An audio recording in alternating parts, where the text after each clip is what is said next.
The morning alarm blares. You pry your eyes open, slam your hand down, and mutter, "Why did I set this so early?" 10 minutes later, you're rushing out the front door, digging in your pockets for keys that aren't there. Frustrated, you blurt out, "I can't do anything right," just in time to make eye contact with your neighbor. Being caught talking to yourself brings a quick flash of embarrassment. We tend to hide this habit, worrying that muttering to an empty room is a sign of mental instability. But decades of psychology research tell a different story.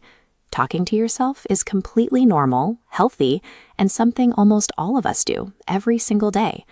Since this internal narrator is a permanent fixture in your mind, it helps to understand why it's there and how what we say in private affects our performance in the world.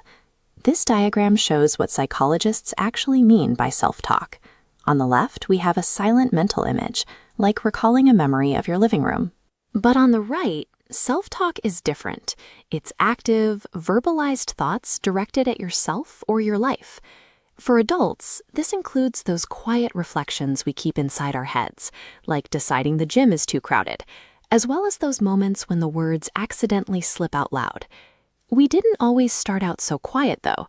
Psychologists believe our very first experiences with self-talk are highly vocal, just like a child talking to themselves while stacking wooden blocks on a rug. Back in the 1930s, researchers hypothesized that when children repeat the conversations they've heard from adults, they are actively practicing how to manage their own behaviors and emotions independently.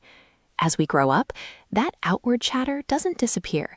It simply folds inward, morphing from a loud playtime habit into a private, silent inner dialogue. The voice in your head isn't a random quirk. It's a mechanism we developed as children specifically to help us plan our actions and manage our feelings. When we use this tool intentionally, it has real impacts on our daily performance. Giving yourself specific instructions or a quick motivational pep talk actually increases your focus and boosts your self-esteem. For example, studies of collegiate tennis players show that when they actively incorporate instructional self-talk into their practice routines, their concentration and accuracy noticeably improve. This diagram illustrates a technique called distanced self-talk, which is helpful for handling anxiety-inducing tasks like public speaking. Notice how the single person splits into two, moving from a subjective viewpoint to the viewpoint of an outside observer. Instead of thinking, "I am going to fail this test," you intentionally swap out the pronoun for your actual name. The observer thinks, "Caleb, you are prepared for this test." This simple language shift creates mental space.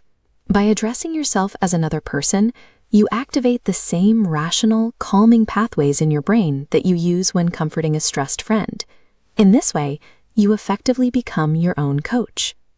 Of course, we are all a little critical of ourselves occasionally, but when that critical voice gets too frequent or excessively negative, it becomes toxic. High levels of negative self-talk are a strong predictor of anxiety in both children and adults. This animated loop shows a process called rumination. When you constantly blame yourself and replay your problems over and over, those negative thoughts feed back on themselves, growing larger and driving more intense feelings of depression. Left unchecked, our brain's natural mechanism for emotional regulation turns against us. The internal coach becomes an internal bully. There is a widely used approach to therapy that focuses on this exact problem. It's called cognitive behavioral therapy, or CBT, and it works by helping us regulate the tone of our internal narration. To use this strategy, the first step is simply to notice when it happens, identifying a cycle of negative thoughts exactly as it starts playing out in your mind. Once you catch the thought, you intentionally interrupt it. You take that toxic sentence and replace it with a neutral or even actively compassionate reflection. Consistently using these replacement tools gradually shifts your overall mindset, leading to measurable improvements in your long-term mental health. So the next time you find yourself rushing out the door and can't find your keys, you can pause. Instead of shouting that you can't do anything right, you can take a breath and remind yourself that everyone misplaces things sometimes. That inner voice is a permanent roommate. You're going to be talking with it for the rest of your life. Choosing to train that voice to be a kind friend is one of the most vital investments you can make in your own happiness.